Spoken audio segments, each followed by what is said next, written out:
again, had open date, not a lot to talk about.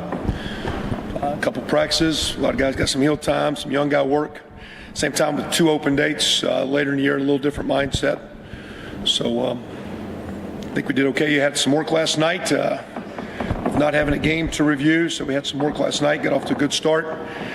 Coaches recruited a little bit, looked a lot at ourselves. We really didn't start Michigan until last night, because typically, you just kind of work the week. So last week, a little bit about us, trying to get our guys fresh, get them healthy, a little bit of young guy work, a lot of work with the quarterbacks, figuring out things we like with those guys in the situation. And looking forward to a tremendous opportunity and challenge to go to Michigan on Saturday. Questions? What is the biggest challenge of going to Michigan, especially with a freshman quarterback who hasn't played in front of that kind of crowd? There's no real way to recreate that. What is the biggest challenge you face? We do enough all the time with our snap counts and communication with, whatever you say, just with the music, to get used to communicating. So you try to facilitate the communicating as you play. Of course, he's been with us and on the road, so he's been in arenas, but hadn't been under fire except the one game at home. So, all you do is you talk about what you can control. If you can control your communication, get everybody on the same page, make sure our snap counts and handle the ball, then it just comes back to keeping your eyes on the field and not getting caught up with what's going on around it. So, same time, you can make too much of it, I'm sure. A guy thinks he understands what it's like to play against a good opponent until you get out there and wow, that happened a little faster and I get a little hyper, a little quick like last game. So until, he and the team keeps going through things. But a lot of guys have been through it.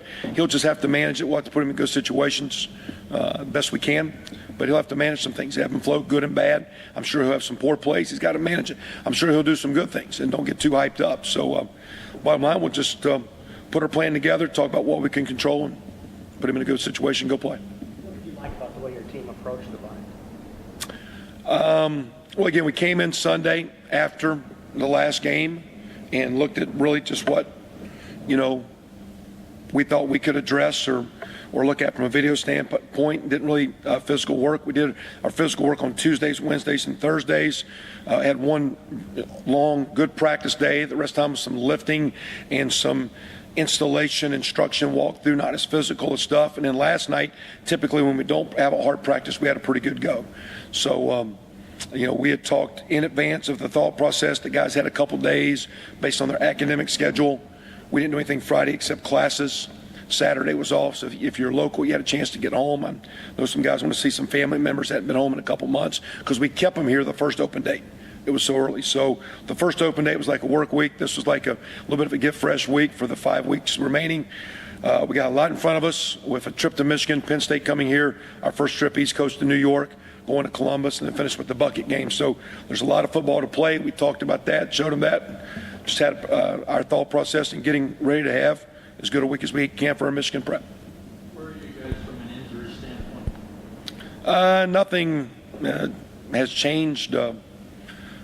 Jason Spriggs, is doing some light work and back, should play. We'll see as we really work tomorrow and Wednesday. He's been out there every day, and at the same time, we haven't overdone it. And basically, he just got a hit that went into almost, I'd not being doctor, but I would say it was more of a whiplash hit.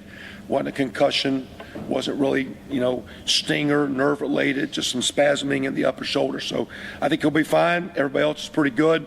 And the way we did things in practice, now we had one really good old-fashioned, almost like a preseason or a spring ball practice last week. We had a really good go last night with a lot of energy that I was very excited about. Thought our old players handled it good. But we didn't do a lot last week where anything's worse. I think we're a lot better, a lot fresher, and we'll see where we stack up at, Terry. Did Mangieri get hurt? Yeah, he got a knee, kind of got a little bit of a high low and got a call. He came back, tried to play. We thought he was gimpy. He's been practicing. I wouldn't say he's full tilt yet, but I think by the time we go Tuesday, Wednesday, we'll see. And you got Zach Shaw and Robert McCray played the rest of that Michigan State with in the second half. So, we're 3 deep there. He was practicing last night. I still think coaches are trying to be smart in the situations and his confidence and strength level as we go this week. He should be good. What are your impressions of Michigan? very good on defense. Statistically, week after, they're sitting at a record that's I'm sure not what they like in their standard. But now the game they've lost to 5 teams that are ranked or have played pretty good football. If you look at it, I think Rutgers now maybe is at 5-3.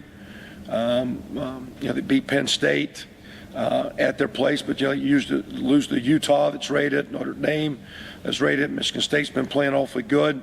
Minnesota, was rated. I mean, they've played a tough schedule. Very, very stout on defense. Very good in run defense. Offensively, they lit us up last year and had a big game. They struggled a little bit. The quarterback has made plays. Has been very dynamic against us. Funchess, the receiver, one of the better players in the league, a top pro prospect kind of guy. I think they've had a couple running back injuries, but when they've played well. I think the win they had outing before last was very, very solid against Penn State, and evident by the way they won. I think last week they were playing solid ball, a little bit like we did against Michigan State. Maybe ran out a little bit of gas. Michigan State's a good team, but I think they're very solid. I think it's going to be a strong test for us. Is this a game that really, not that you wouldn't want this every week, that the defense really needs to step up to take some pressure off the offense, take some pressure off the Xander? For sure. And, we have played the last couple of years when we have played where our defense has had a very large part of that. Whether you can take the numbers and skew it, but when we've played good run defense, when we have had stops, third down stops, and minimized points, we've had our successful games. So whether it be this week, the following week, weeks to come, and that's been a point of address, not because we're playing a young quarterback or the offense isn't playing quite as good as we'd like for it to play, but our defense needs to continue to improve and step up, and it gives us a better chance of winning. And as we put our game plan together, we got to put it together to structure in a way that gives it a chance, but they need to get some stops, and they've shown it sometimes, but we got to be a lot more consistent. And so I'd love to see it this week, but not this week. I'd like to start seeing those guys really step up. We've talked about it. We've addressed it. Had a good start with our practice last night. I'd like to see those guys play a lot better. And I'd like to see them just play up to their capabilities, which I think will give us a chance to be very competitive and have a chance to win games.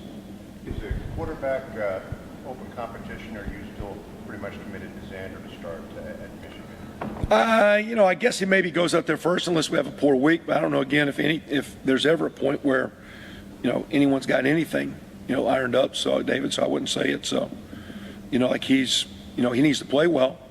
And again, last game we had some guys open and he didn't play poorly. I didn't like, the ball got loose a little bit a couple times, didn't haunt him, but moving forward good. But he was just to me, just a little out of rhythm and hyper and missed some things that were there.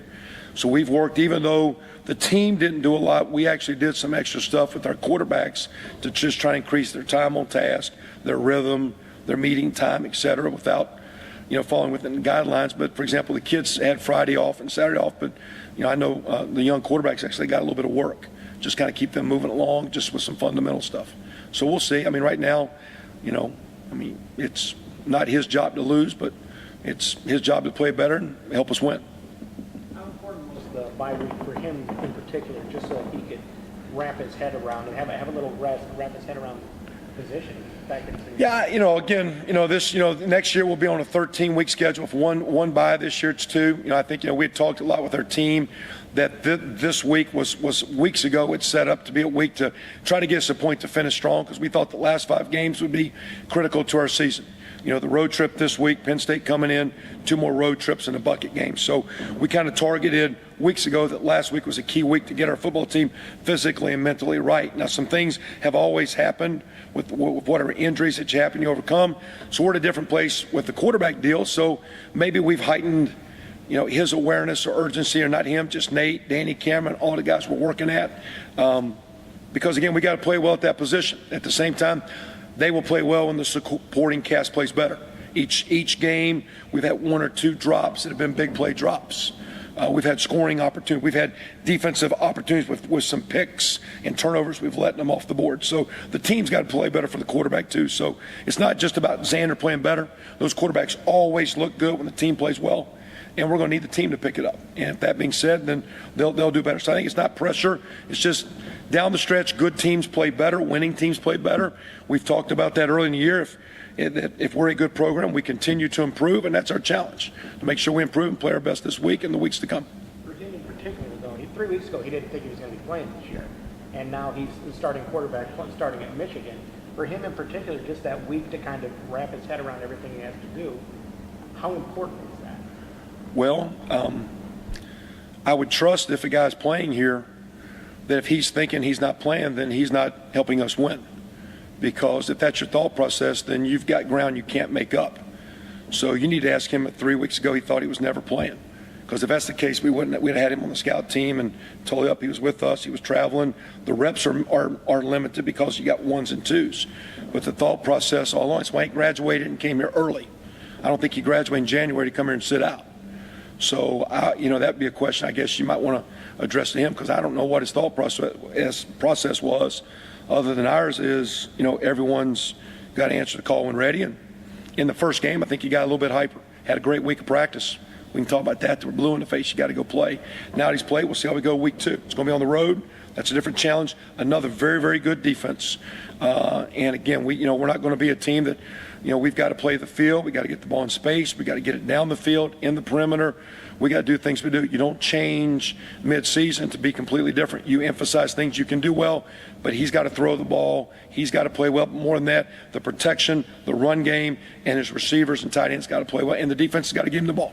And so I would trust that no player on I would trust our players that are redshirting aren't waiting till next year, because he who waits doesn't win in college football. You're getting better, and I would hope he's been getting better. And that's what we tell him. You need to ask him what his thoughts are. I know he's coached. We'll see how he plays.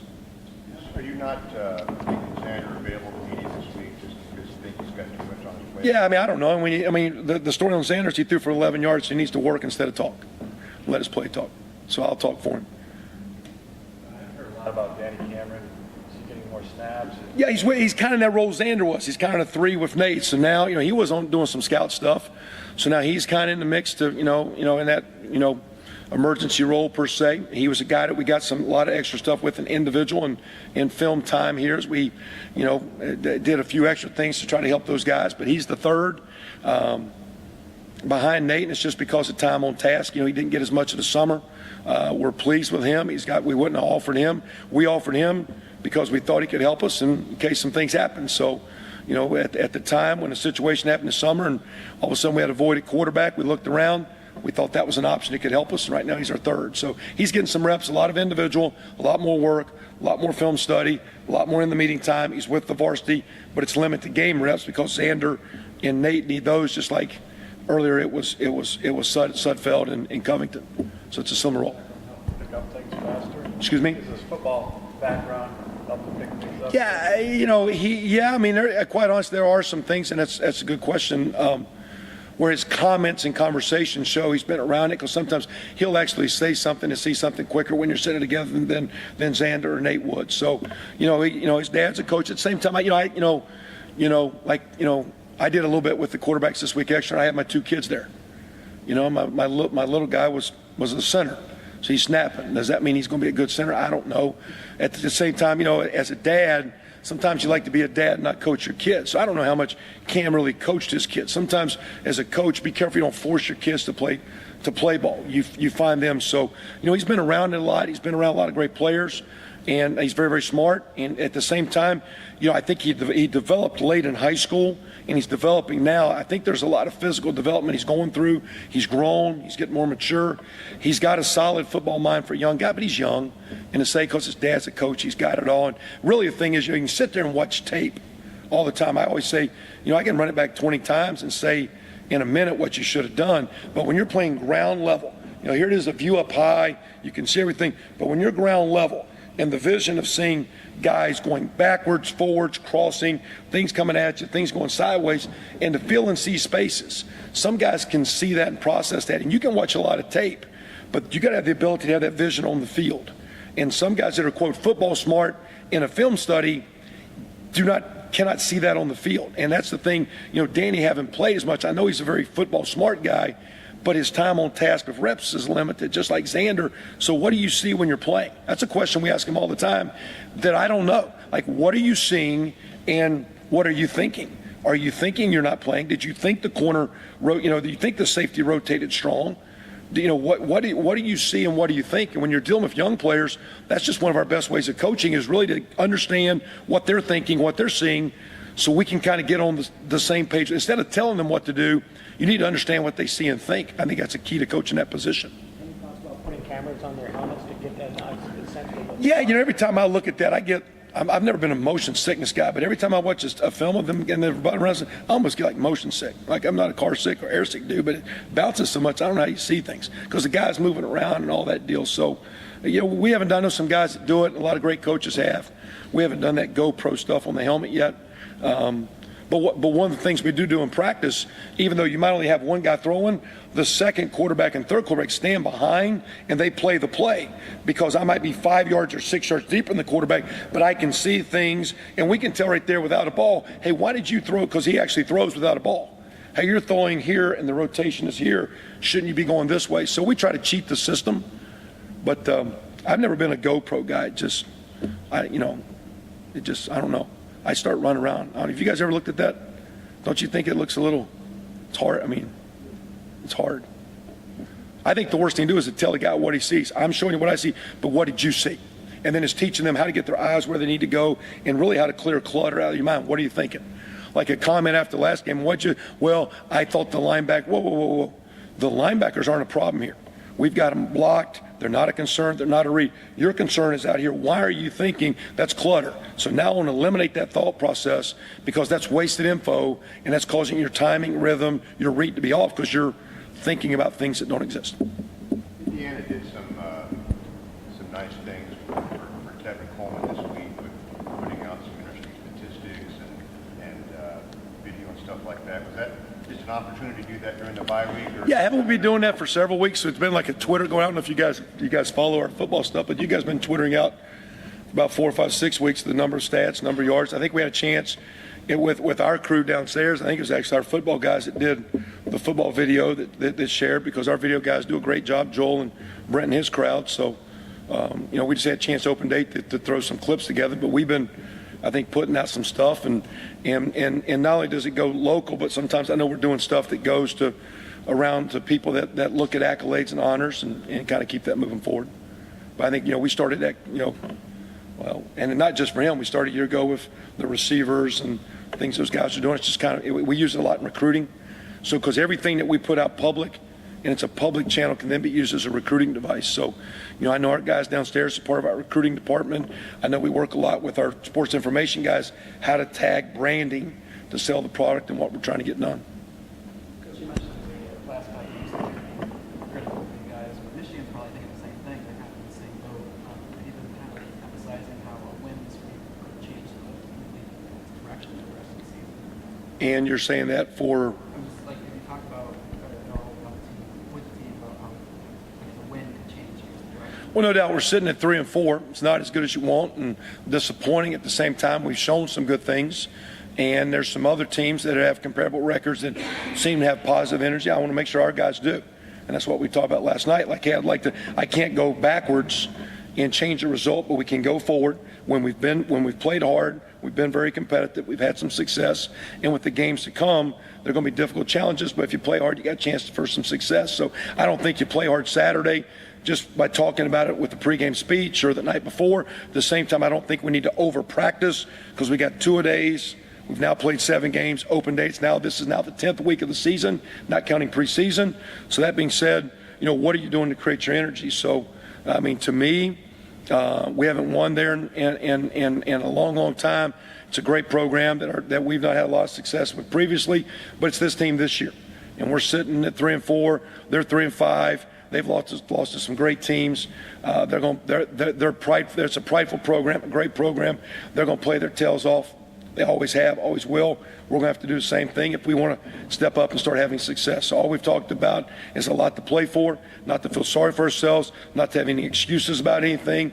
Our season is where it is, and there's 5 weeks and a lot to play for. Let's play as hard as we can, do the best we can. We've had a plan through the season of how to go through practice, how to build. We're at a point right now, 3 and 4. How do we keep building? Have a great week up here in Ann Arbor. With only those 5 regular season games left, do you see any difference? Well, you guys said we couldn't be a bowl team, but I think if at 8 and 4, we would be in at 7 and 5, maybe 6 and 6. Of course, it's based on, fans that go to games and somebody want to pick you. But so there's 5 games. Yes. Michigan only has 4. They're 3 and 5.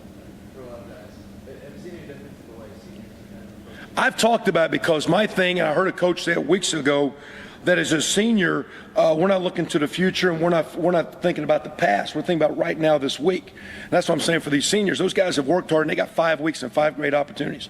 Going to Ann Arbor, you come to the Big Ten, you want to play in those games. And you got a chance back-to-back years to go play there, enjoy the opportunity, enjoy the challenge, playing one of the greatest programs, the winningest program, or one of the winningest, I think it was, if not is, the winningest program in college football. I think it is.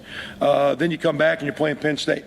Another historical program, one of your last 2 home games. Our first trip to the East Coast, great chance going to Rutgers and the excitement, energy of East Coast, what it's bringing to the Big Ten. Going to Columbus, one of the premier programs in college football again, and then finish off with our rival. So with 5 weeks to go, 3 and 4, we came out of open date, talked about getting fresh, talked about focusing on what Xander, our guys, can do, and we talked about what there was to play for. And we think there's a lot to play for. And bottom line, all we're playing for is this week. Today, this week, this prep at Michigan. And that's all we're concentrating on and playing for, and having a good week and going to play as hard as we can and seeing how that matches up against their program. They've been one of the better rush defenses so far this year. Does the film review back that up? No doubt. And they do it in a couple different looks. Great question. And they do it sometimes without necessarily loading the box. So now, again, they can do that if they want to based on our passing game, but they play good D and not cheating as much as some guys. That's a credit to their front. Their defensive front's awesome. 2 really good linebackers. One of them the better players in our conference and country. So we've played some good run defenses, but you look at who we're getting ready to play. We're going to play 3 or 4 of the best in our league right in a row. And so we've played a couple good ones. And, we have had some, quote, good rushing stats, but it's been total yards and not consistency.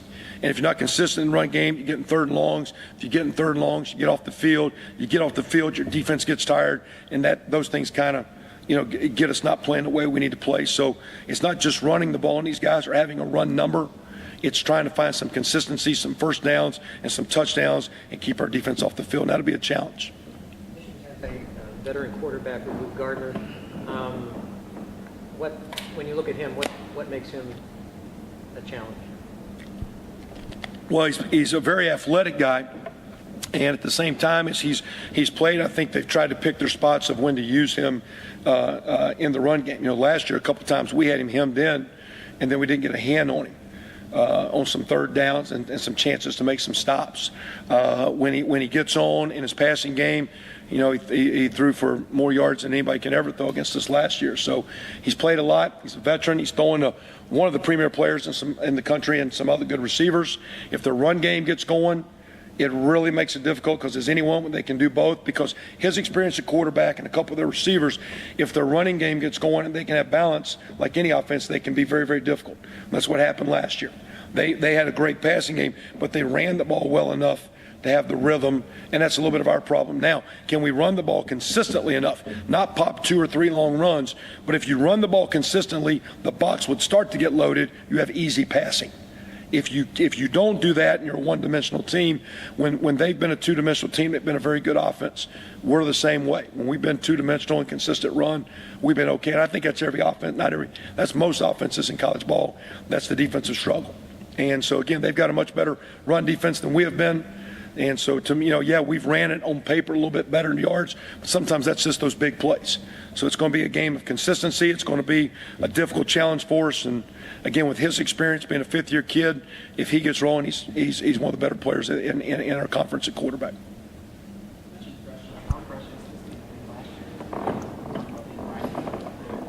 Yeah, we tried to really work that through the year. You got some young guys, and you want to get, and that's why when someone said, where are the seniors and how they're doing things, my thing is you want to be leaving out here these last 3, 4, 5, 6, 7, 8 weeks the best you've ever practiced, the best energy, the best effort, the best body language, the best attitude, because we're not going to overdo your practice. Trust us in what we're doing. So we've done a lot in our format. We've changed some things to transfer into playing better. My concern is we've been inconsistent in play. And so that's what I'm telling those guys, hey, it's your end to hold your end of the bargain. We've stayed true with what we're going to do, with where this program is, as far as how we're going to practice you.